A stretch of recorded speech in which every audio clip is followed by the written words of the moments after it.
j'espère que vous allez bien, que vous êtes en train de passer une bonne journée, que ça va continuer avec cette vidéo. Je suis super contente de vous retrouver aujourd'hui pour une nouvelle vidéo. Et pour la vidéo du jour, on va discuter de 10 palettes, à peu près, que j'ai eu très envie d'acheter, mais que finalement, j'ai réussi à me raisonner pour le moment. Juste avant, pensez bien à faire tous les trucs YouTube et on va commencer. Donc on va parler de 10 palettes que j'ai failli acheter, mais que je n'ai pas prises. Oui! J'ai réussi à résister. Alors c'est un concept de vidéo que je viens de voir tout juste passer sur la chaîne de Angelica Niquiz. C'est une vidéo qu'elle a fait en collaboration avec la chaîne de Teresa Is Dead et j'ai trouvé cette vidéo tellement sympa, ce thème de vidéo tellement sympa que j'ai eu envie de reproduire ça sur ma chaîne. Je vous mettrai leur vidéo en barre d'infos si jamais vous avez envie d'aller voir ça et moi je vais commencer tout de suite. Alors juste avant de commencer, je voulais juste vous dire que c'est une vidéo juste pour le fun. Ce mois de décembre, j'ai envie de faire des vidéos un petit peu pour rigoler, pour changer un petit peu des vidéos style revue, style crash test, qui sont un petit peu plus sérieuses, il faut un petit peu plus que je me concentre pour vous donner un petit peu toutes les infos. Donc bien sûr c'est une vidéo à prendre à la rigolade. Si jamais je parle d'une palette et que je dis que je n'ai absolument pas envie de me la procurer maintenant et que vous l'avez prise, et bien j'ai envie de dire juste tant mieux pour vous. J'espère que vous profitez bien de votre palette et que vous la kiffez. C'est juste une vidéo pour rigoler, de toute façon vous me connaissez bien, moi et les palettes de fard à paupières, j'ai tendance à me procurer un petit peu tout ce qui me passe sous la main, hein. Personne ne se juge dans cette communauté, on est bien d'accord. Je vous ai à l'œil. Donc, on va commencer. La première palette que j'ai dans ma liste, je pense que c'est une palette qui va en surprendre plus d'une. Notamment parce que vous avez été plusieurs à me laisser sous d'anciennes vidéos un commentaire pour me dire « On attend ta revue sur cette palette, qu'est-ce que tu fous? Où est la revue ?» Je pense que vous allez être choqués quand je vais vous dire que je n'ai pas acheté la palette Cinnamon Swirl de Too Faced, la palette pour les fêtes de fin d'année de Too Faced. Je pense qu'il y en a beaucoup là que la mâchoire elle s'est décrochée. Je pense que vous êtes en mode état de choc. Moi aussi je suis en état de choc, je crois.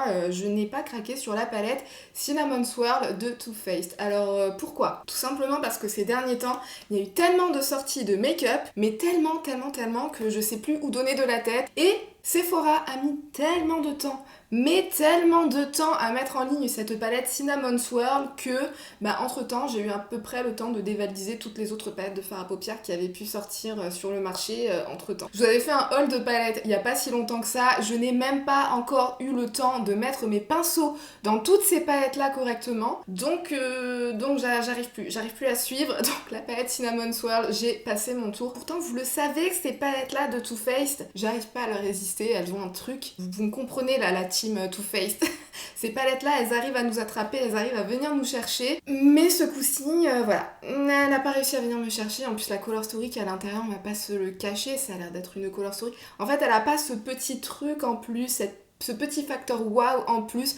Il aurait suffi qu'il y ait genre une teinte de vert à l'intérieur ou une teinte de bleu ou quelque chose comme ça pour que elle passe dans ma liste des palettes que même si je m'en sors plus, il faut quand même que je me la procure. Mais là, à ce stade, c'est vraiment que du neutre. Donc, écoutez, il n'y a même pas le packaging. Ouais, je vous avais déjà dit que les packaging avec Gingerbread Girl, Gingerbread Man, les palettes à l'effigie de Michael aussi. Michael, c'est la petite citrouille qui est juste derrière moi parce que vous êtes nombreuses à avoir rejoint la chaîne dernièrement. D'ailleurs, gros bisous à tout le monde. Chaque fois que je parle de Michael, qui savent pas qui c'est, c'est lui. C'est l'égérie de la chaîne, c'est lui. Il n'y a même pas le petit facteur cutesy, hyper cutesy du packaging qui pourrait me faire dire il me la faut absolument, même si je n'en ai absolument pas besoin. Mais, il y a une journée gold qui arrive dans pas longtemps, il y a les soldes qui arrivent dans pas longtemps non plus, et on sait très bien que ces palettes-là, de fin d'année, elles sont souvent soldées, donc on est à l'abri de rien dans les semaines à venir. On est à l'abri de rien, vous me connaissez. Pour l'instant je résiste, mais vais-je réussir à résister encore très longtemps? Là est la question, mais pour l'instant, j'ai pas encore craqué. Ensuite, la deuxième palette dont j'ai envie de vous parler, c'est la palette Norvina. C'est laquelle? C'est la Norvina 5 ou la Norvina 4? Je suis en train de bugger, c'est laquelle? Attendez. La fille qui a hyper bien préparé sa vidéo, hein, vous le constaterez. Non, c'est bien ça, c'est bien la palette Norvina volume 5 de chez Anastasia Beverly Hills. Alors cette palette-ci, on l'a tellement vue passer de partout, on a tellement entendu dire qu'elle était juste géniale, que ça faisait partie des meilleures Norvina qui avaient pu sortir chez Anastasia Beverly Hills. Et cette color story, je vais pas vous cacher que même si le violet en général comme ça, c'est pas ma color story de prédilection, j'ai quand même cette année de plus en plus tendance à être attirée par les palettes avec des tons froids. Ça me plaît de plus en plus, hein. Ça je pense que depuis la glam palette de Natasha Denona, on est beaucoup à avoir eu ce petit déclic par rapport aux tons froids. moi, hein, la team ton chaud. Cette palette là en fait je la trouve vraiment hyper belle, elle est hyper bien composée, il a l'air d'avoir des teintes hyper originales, c'est pas des gros violets hyper agressifs, hyper colorés, même s'il y en a, mais finalement quand on fait le ratio par rapport à toute la palette, il y en a pas non plus tant que ça, donc je la trouve vraiment très très belle, c'est des violets un petit peu plus neutralisés, c'est une palette qui est un petit peu plus neutralisée, bref, j'ai vraiment été très très tentée de me la procurer, surtout qu'elle a souvent été en promo, elle a souvent été en rupture de stock aussi, mais elle a quand même souvent été en promo ces derniers temps, mais j'ai résisté. J'ai résisté et c'est pas facile, mais je vais vous expliquer pourquoi, tout simplement pour une seule et bonne raison, c'est le format. Moi, ce genre de palette où il y a plus de, je sais pas, 18, 20 fards à l'intérieur, j'y arrive pas. Déjà parce qu'avec ce genre de format où il y a énormément de fards, c'est hyper difficile de pas réussir à penser à toutes les combinaisons possibles. Aussi, quand on a plusieurs palettes de fards à paupières, je pense qu'on se comprend, on a du mal à faire vraiment beaucoup de rotation avec toutes nos palettes et des palettes où il y a énormément de fards comme ça veut dire qu'il faut passer encore plus de temps dessus quand on a envie de la tester à fond, ça veut dire qu'on peut encore moins faire de rotation avec nos autres palettes de fard à paupières, vous voyez, donc il y a ce facteur là aussi que moi je prends en compte, et aussi parce que déjà pour le facteur rangement, je pense que ça c'est une raison qu'il faut pas négliger, le facteur rangement, ce genre d'énormes palettes, on est toujours obligé de trouver un tiroir en dehors de notre tiroir à palette habituel, de notre rangement à palette habituel, et en général toutes les palettes qui se retrouvent dans ce fameux tiroir ou ce fameux rangement, je pense que vous savez de quoi je parle, je pense qu'on en a tout un comme ça, de tiroir ou de rangement, peu importe, c'est celui qu'on oublie tout le temps. Moi personnellement c'est celui dont j'oublie tout le temps l'existence, donc ce genre de palette, je les utilise les premières semaines où je l'ai pour vraiment la tester à fond, et après j'oublie complètement leur existence. Donc je sais très bien que je m'en servirai pas suffisamment, je sais très bien qu'elle va tomber aux oubliettes à partir du moment où je l'aurai rangée dans son rangement définitif. Les grandes palettes, ça fait un moment que j'ai appris que je ne m'en servais pas. C'est pas un bon investissement pour moi par rapport à ma façon de faire rouler les choses. Hein. Je pense qu'on s'est compris. Ensuite, la troisième palette de cette liste, c'est la palette Juicy de chez Tarte qui était sortie un petit peu plus tôt cette année. C'était la palette dans les tons neutres avec du neutre rosé à l'intérieur. Cette palette-ci, je vais pas vous mentir que je l'ai quand même pas mal longtemps considérée, je sais pas pourquoi, mais elle a ce truc, je la trouve en fait super belle pour tous les jours, pour le quotidien. C'est une super belle palette de neutres qui a été hyper bien pensée, je trouve. On a de tout, on a beaucoup de neutres de transition claire, on a beaucoup de fards moyens, on a beaucoup de fards d'intensité un petit peu plus forte, donc on a vraiment de quoi se réaliser et beaucoup de choses différentes avec cette palette-ci. Les palettes de Tarte, enfin les fards à paupières de Tarte, j'en ai pas énormément, mais la formulation amazonienne clé, je sais qu'elle est excellente, moi ce que j'ai pu tester, j'ai adoré. Mais pareil, là, cet énorme format de 24 fards à paupières, et encore 24 fards à paupières, ça aurait pu être condensé dans une palette plus petite, mais ce grand format rectangulaire là, c'est pas possible. C'est pas possible, ça peut pas rentrer dans mon rangement. Le format des palettes, pour moi, ça fait partie des critères numéro 1 que je regarde. Je sais, vous allez me dire, c'est quand même chelou comme critère, mais écoutez, que voulez-vous, il faut bien se mettre des critères pour craquer ou ne pas craquer, hein. Et ça, pour moi, ça fait partie des premiers critères que je regarde. Et mine de rien, ça fait partie, enfin ça reste une palette de neutres parmi tant d'autres. Je pense que je l'ai répété toute l'année à chaque fois que j'ai eu l'occasion de vous faire une vidéo sur les nouveautés make-up. Cette année, le thème, ça aurait été l'année du neutre. Toutes les palettes étaient des palettes de neutres. C'était encore une palette de neutres parmi tant d'autres et il y en a d'autres qui ont pris la priorité. Et en plus, je sais que Tarte, même si j'adore leur formulation, ils ont pas encore ce genre de formulation waouh, avec ce petit truc en plus. Cette année, je trouve qu'il y a beaucoup de marques qui ont un petit peu fait évoluer leur formulation pour nous proposer des fards toujours plus fins et toujours plus étincelants. On a eu des duochromes, on a eu des multichromes. Et Tarte, ils sont pas encore allés chercher ce petit truc en plus, ce petit grain de folie en plus. Il y aurait eu un ou deux fards un petit peu plus fous, je l'aurais beaucoup plus considéré, mais là c'était un petit peu trop basique. Pour moi, voilà. Ensuite, numéro 4, qu'est-ce que j'ai mis en numéro 4 ? Alors numéro 4, j'ai commencé à tricher. J'ai fait un petit bundle, vous voyez.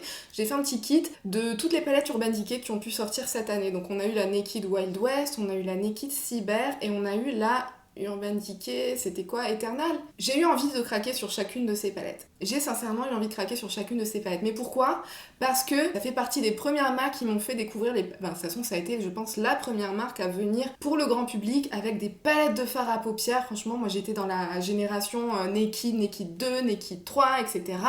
Donc voilà, vous voyez, il y a cet attachement sentimental qui, parce que ça a été les premières marques, l'une des premières marques qui m'ont fait découvrir les palettes de fard à paupières et qui m'ont fait vraiment tomber dedans dans cette addiction qui jusqu'à ce jour ne s'arrête toujours pas sur les palettes de fard à paupières. Donc vous voyez, c'est ce petit facteur sentimental. Je sais pas si vous êtes comme moi, je sais pas si vous êtes un petit peu sentimental avec les premières marques de make-up qui vous ont fait découvrir ça.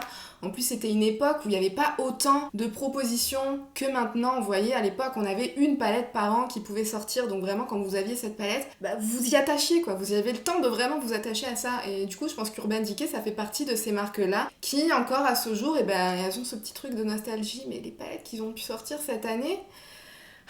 Autant ils ont réussi à m'embarquer dans le train Urban Decay jusqu'à maintenant, mais cette année, je suis sortie à l'arrêt Wild West et je suis jamais remontée dans le train. Depuis, ils ont jamais réussi à revenir me chercher et voilà. Et à chaque fois, pourtant, j'ai eu un petit peu envie de craquer dessus pour l'aspect nostalgique de la chose. Mais là, ouais, je fais vraiment partie des gens qui sont aussi dans le délire de se dire qu'il faut vraiment qu'Urban Decay ils évoluent, qu'ils passent à autre chose. Ensuite, position numéro 5, j'ai mis la palette Dirty Martini de chez Glamlight. Et celle-là aussi, je suis tellement choquée de l'avoir mise là-dedans, dans cette liste de palettes. Vous me connaissez, je pense que si vous êtes depuis un moment sur ma chaîne, ou peut-être que même si vous êtes depuis moins longtemps sur ma chaîne, je pense que vous avez compris que le vert et moi, en termes de fard à paupières, c'était un petit peu une histoire d'amour, c'était un petit peu une obsession, vous voyez, c'était obsessionnel. Donc une palette comme la Dirty Martini de chez Glamlight, c'est exactement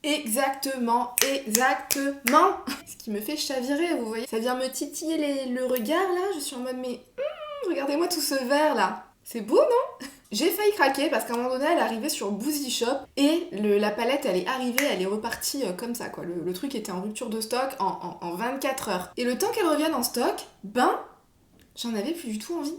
Qu'est-ce qui s'est passé entre temps? Je ne sais pas, parce que je trouve toujours qu'elle contient des tonalités de vert à l'intérieur vraiment très belles. Mais je sais pas pourquoi, plus je la regarde et moins elle me parle. Alors, je pense avoir un petit peu mis le doigt sur ce qui me dérange. Je pense que c'est le prix par rapport au packaging. Parce que je sais pas ce que vous en pensez, mais je trouve que le packaging, il est quand même hyper simpliste. Moi, ça me fait penser à des packaging de palettes à vraiment petit prix. Et vous la retrouvez quand même au prix de 40€ sur le site de Boozy Shop. Et pour moi, 40€ pour ce format-là, pour ce packaging-là, j'arrive pas à associer ça ensemble. Vous voyez, pour moi, c'est une palette qui aurait dû être à 30€ max. Et là, le fait qu'elle soit 40€, du coup, j'ai beaucoup de mal parce que pour moi, c'est pas un packaging qui mérite ces 10€ supplémentaires. Vous voyez ce que je veux dire? Je sais pas si je suis très claire. Je sais pas, il y a des vraiment très belles tonalités de vert, mais dans ma tête, ça connecte pas. J'y arrive pas. Donc pour l'instant, je passe mon tour.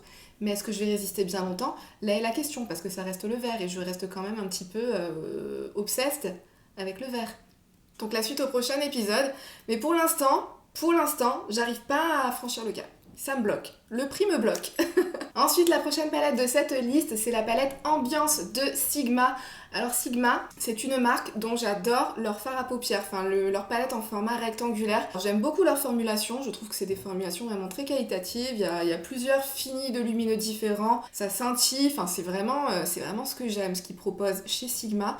La palette Ambiance aussi, je la trouve vraiment très jolie, c'est du neutre, mais vous voyez, c'est du neutre vraiment neutre. C'est pas du neutre chaud, c'est pas non plus des tonalités de neutre froid, c'est du neutre, vraiment tout ce qu'il y a de plus neutre. Et mine de rien, j'ai beau y réfléchir, j'arrive pas à penser à une autre palette qui soit à ce point neutre. Elle a un petit air de ressemblance avec la Naked Honey, ça a été beaucoup soulevé, ça il me semble, dans les vidéos de revue avec cette palette-là. Mais je trouve qu'elle n'est pas non plus aussi jeune que la Honey, enfin aussi jeune, aussi moutarde, aussi miel en fait que la Honey. Donc voilà, mine de rien, je trouve que c'est le genre de gamme de neutres qu'on n'a pas non plus spécialement beaucoup l'habitude de voir. Je sais pas si vous comprenez ce que je veux dire, parce que je pense que vous allez vous dire non mais tu rigoles Océane ou quoi, c'est une palette de neutres, c'est une palette de neutres, fous-nous la paix maintenant. Voilà, c'est pas la palette de neutres qu'on voit non plus dans toutes nos palettes de neutres. Ça veut rien dire ce que je suis en train de dire, je suis en train de m'enfoncer là dans cette explication. Je vais sortir les rames, allez hop, on rame, c'est parti. Bref, reprends-toi. Qu'est-ce que tu essayes de dire? Bon bref, voilà, c'est une palette de neutres, pas comme toutes les autres palettes de neutres, mais qui reste quand même vraiment très très neutre. Vous avez été plusieurs à me faire des bons retours sur cette palette-là, mais c'est pareil, en fait, par rapport au prix, j'arrive pas non plus à franchir le cap de me dire que je vais prendre une palette entièrement neutre dans ces tonalités-là. Il y a eu des promos du Black Friday, elle a été très très bien soldée cette palette-là, donc j'ai aussi failli craquer, mais il faut se ressaisir à un moment donné, comme je vous disais, là j'arrive même pas à tester toutes les dernières palettes que j'ai pu me procurer là. Il y a trop de choses en ce moment, donc on peut pas tout prendre, et du coup les palettes comme celle-ci, c'est un peu comme la Cinnamon Swirl aussi de Too Faced, qui sont vraiment trop basique, où il n'y a même pas un ou deux fards qui ont cet effet pop, ou bien qui auraient un duochrome à l'intérieur, ou un truc un petit peu plus exceptionnel. Enfin, pas exceptionnel, mais un truc qui la rendrait un petit peu plus intéressante. Mais du coup, j'ai tendance à les pousser tout en bas de ma wishlist. Donc du coup, j'ai pas encore craqué sur celle-ci. Est-ce que ça changera dans les semaines à venir? Qui sait? Mais pour le moment, je n'ai pas encore craqué. Position numéro 7, on a la palette Antidote de chez Be Perfect. Alors celle-ci aussi, vous avez été nombreuses à me dire, mais Océane, ça c'est ta color story ça. Comment ça se fait que t'es pas craqué sur cette palette-ci? Vous avez cette moitié là qui est dans les tons verts, ensuite vous avez un côté neutre chaud, ensuite vous avez des fards beaucoup plus chauds. Mais je pense que si vous vous rappelez ce que je vous ai dit en tout début de vidéo par rapport au format un petit peu trop encombrant, je pense que ces palettes-ci là de Be Perfect en termes d'encombranceement, on est quand même au max quoi. Il y a combien de fards à l'intérieur? Il y a 40 fards. Le truc, c'est quoi? On est censé faire quoi avec? Ça a la taille d'une encyclopédie. Je suis censée me maquiller comment avec ce truc là? Enfin bref, c'est trop gros, c'est juste trop gros. Je sais que je l'utiliserai une semaine et qu'ensuite une fois que ça sera rangé, ça ne ressortira plus jamais, parce que ça c'est le genre de truc que vous rangez à plat, vous le mettez tout en bas là de votre tiroir. Jamais vous irez la chercher cette palette-ci après. Enfin moi personnellement, jamais j'irai la chercher après l'avoir rangée. C'est trop de boulot. Bref, le format, il l'aurait coupé en deux. J'aurais peut-être reconsidéré là. Il l'aurait coupé en deux avec la partie avec les verts et les moutardes là. Les jaunes moutardes. Là, j'aurais dit ouais, je serais peut-être passée outre le format, mais là, non. Non, c'est trop grand pour moi, je ne peux pas. Next. Position numéro 8, on a la palette Wilderness de chez Beauty Bay. On dit Wilderness ou Wilderness, je sais pas. Bref, la palette Wilderness de chez Beauty Bay. Alors celle-ci, je sais pas pourquoi j'ai pas craqué en fait dessus. En fait, si, je sais pourquoi, parce que quand je l'ai voulu, elle était tout de suite en rupture de stock. Parce que c'est le genre de color story que j'aime beaucoup. Il y a du bleu, il y a du vert, il y a une partie de moutarde et il y a une partie de neutre. Vraiment classique, basique. Vous savez que moi en général, les couleurs, je travaille toujours ça avec un fard de transition neutre pour vous casser l'aspect un petit peu trop coloré d'un look, mais ça après c'est personnel, bref on s'en fout. Ça aurait pu être la palette parfaite pour moi, mais en fait elle était en rupture de stock au moment très rapidement après être sortie, donc j'ai pas eu le temps de mettre la main dessus et voilà. Ensuite quand elle est revenue en stock, pour moi c'était trop tard. Parce qu'il y a un truc en fait, faut savoir quand on fait une chaîne YouTube, on peut plus se permettre de prendre des palettes qui sont vieilles de 6 mois parce que en général sur la chaîne on a envie de voir des nouveautés, enfin sur les chaînes make-up YouTube on a envie de voir des nouveautés, donc faire une palette 3 mois plus tard sur un truc qui est sorti il y a 3 mois, tout le monde est passé à autre chose et on préfère voir des nouveautés qui sont un petit peu plus nouvelles. Moi la première aussi, donc du coup voilà. J'aurais pas pu la tester comme je voulais, je m'en serais pas servi comme j'en aurais eu envie, donc j'ai passé mon tour, mais ça n'empêche que ça a l'air d'être une super palette. Et celles qui l'ont testé ont l'air de l'avoir surkiffé, donc est-ce que j'ai des regrets? On va dire que non, j'arrive même pas à tester les palettes que j'ai en cours là. Ressaisis-toi. Je vous dis que moi les palettes de fard à paupières c'est grave. Ensuite, la prochaine palette de la liste, c'est la palette Solstice de chez NARS. Et la palette Solstice de chez NARS, vous avez été tellement nombreuses à me dire Océane, il faut que tu craques, il le faut. Et je sais que vous êtes toujours d'excellents conseils pour moi. Toujours. Je me doute qu'elle doit être excellente. C'est ce genre de note que je possède beaucoup trop dans ma collection. Alors même si vous avez été nombreuses à me dire qu'il y a une formulation vraiment incroyable à l'intérieur, que vraiment elle mérite le détour, ça reste le genre de teinte que j'ai trop. J'en possède trop de ces teintes-là, j'en ai trop dans ma collection, donc voilà, quand il faut faire des choix, puisqu'on peut pas tous tester, parce que j'arrive pas à faire des vidéos surtout dans les temps, et comme je vous disais, 3 mois plus tard, ça sert plus à rien. C'est des teintes qui... On en a trop des comme ça. Enfin, j'en ai trop, personnellement. Faut que j'essaye de me raisonner. En plus, ça reste des palettes qui sont quand même assez chères pour le format. 50€ pour 9 fards à paupières. Pour la Climax, oui, parce que vraiment, c'est des teintes qui, je trouve, on ne retrouve pas dans toutes les autres palettes. Mais pour des teintes qu'on retrouve dans toutes les autres palettes, je peux pas. Faut que je me raisonne. Faut faire des choix. Prochaine palette de cette liste. Alors je vais en citer une en particulier, mais c'est pareil, on pourrait presque faire un petit bundle. C'est la palette Cashmere de chez Viseart. Et quand je vous dis qu'on pourrait faire un bundle, c'est parce qu'il y a eu le même phénomène qui s'est produit avec la palette, comment elle s'appelait, avec la palette La Plage. Je crois qu'il y en a eu une autre, je sais plus. Enfin bref, les palettes en format étendu qui ont pu sortir chez Viseart cette année. Alors si vous me suivez peut-être depuis le début de cette année au moins, vous savez peut-être que j'ai testé la palette, comment elle s'appelle, la Paris Nice Love Letter de chez Viseart dans ce format étendu. Et, mais comment vous dire que ça a été un flop pour moi. Mais un tel flop, c'est vraiment très rare que je sois déçue par une palette de fard à paupières. Vous me connaissez, je leur trouve toujours un truc. Mais alors celle-ci, j'arrive à rien lui trouver. Que ce soit la formulation des fards, que ce soit... Enfin bref, que ce soit la color story en général, que ce soit la gamme d'intensité, j'arrive à rien lui trouver. Et je pense que ça m'a tellement traumatisée. Viseart, c'est une marque que j'adore vraiment en fait. Toutes les palettes que j'ai pu tester jusqu'à maintenant dans leur marque, si on parle pas de cette palette-ci, je les ai adorées. Je trouve que c'est des palettes qui arrivent quand même un petit peu se démarquer, mais je pense que ça m'a tellement traumatisée celle-ci, la palette Love Letter, je sais pas quoi, là, étendue, que depuis, c'est comme si j'avais complètement balayé Viseart de mon radar. Et c'est un petit peu bête parce qu'apparemment toutes les revues que j'ai pu voir, enfin tout ce que j'ai pu entendre dire sur ces palettes-ci, là, celles qui sont sorties après, apparemment la qualité serait bien meilleure que la toute première que j'avais pu tester dans cette gamme étendue. Mais je sais pas, ça, du coup c'était sorti de mon radar, Viseart. C'est dommage, hein. Après aussi un petit reproche que j'aurais tendance à faire pour cette gamme étendue, j'ai la sensation qu'elle manque un petit peu de versatilité dans la gamme d'intensité qu'elle propose, vous voyez. J'ai l'impression qu'elle propose beaucoup de couleurs qui vont du clair jusqu'au médium, mais après au-delà des couleurs plus foncées pour intensifier les looks, pour varier un petit peu les looks en termes de couleurs foncées, il n'y en a pas tant que ça. Donc je sais pas, en termes de color story ça vient me chercher, mais il y a toujours un petit truc qui fait que je me dis... pas celle-là, toujours pas celle-là. Mais il en reste que je trouve que c'est des palettes qui sont vraiment très belles. Et la qualité Viseart, je l'aime beaucoup. À part cette palette exception qui m'a traumatisée pour toute cette année 2021 par rapport à la marque Viseart apparemment. J'ai pas réussi à refranchir le cap depuis cette palette-là, mais... on verra la prochaine, hein. La parole est maintenant à vous, dites-moi dans les commentaires si vous avez des palettes sur lesquelles vous avez lorgné pendant toute l'année, mais pour lesquelles vous tentez de résister, vous tentez d'avoir la force, d'avoir le courage de résister jusqu'au bout. On y arrivera les filles, on y arrivera à ne pas craquer sur toutes ces palettes. Bref, en tout cas, j'espère que cette vidéo vous aura plu. Pensez bien à faire tous les trucs YouTube avant de partir. Et sur ce, moi je vous fais tout plein de bisous et je vous dis à bientôt dans une prochaine vidéo. Bye!